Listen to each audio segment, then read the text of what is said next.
When you really stop to think about it, the Smurfs are weird as hell. I mean, they're a race of tiny blue creatures living in a mushroom village with only one woman, all named after their defining traits, and wearing the same white hat and trousers, which sounds like Belgian artist Peo might have sampled some very different mushrooms himself. This latest attempt to bring them to the big screen finally leans into their inherent weirdness, but that doesn't make it good, as it carries over many of the same issues as its predecessors, with its weirdness failing to save it. We start in Smurf Village, where everyone's happy with who they are, except No Name, who's voiced by James Corden, and who, unlike his contemporaries like Rihanna Smurfette, lacks a defining trait. But that changes when he acquires powers from a magical book and accidentally draws the attention of evil wizard Razamel, brother of the Smurfs' longtime nemesis Gargamel, both voiced by JP Carliak, who kidnaps John Goodman's Papa Smurf and imprisons him in another dimension. So No Name and Smurfette embark on a mission across the multiverse to find Papa Smurf's brother Ken, who's Nick Offerman, and fulfill their destiny as the galaxy's greatest defenders.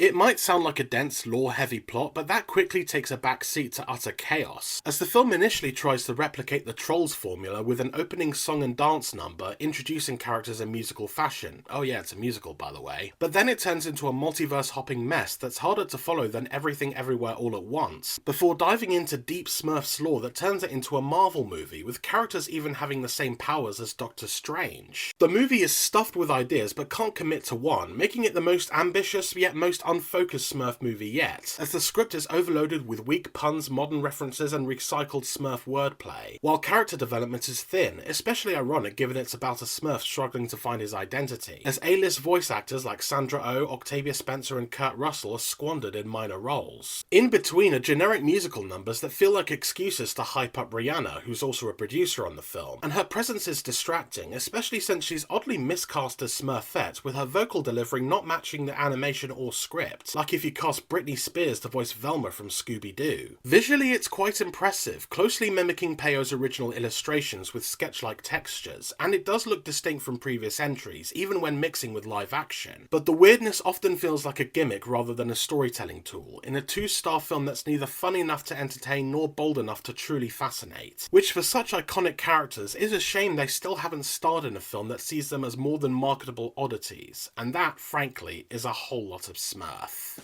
Visit the Film Feeder website to read my more detailed review, but for now, thanks for watching, please like and subscribe for more reviews, and I'll see you next time.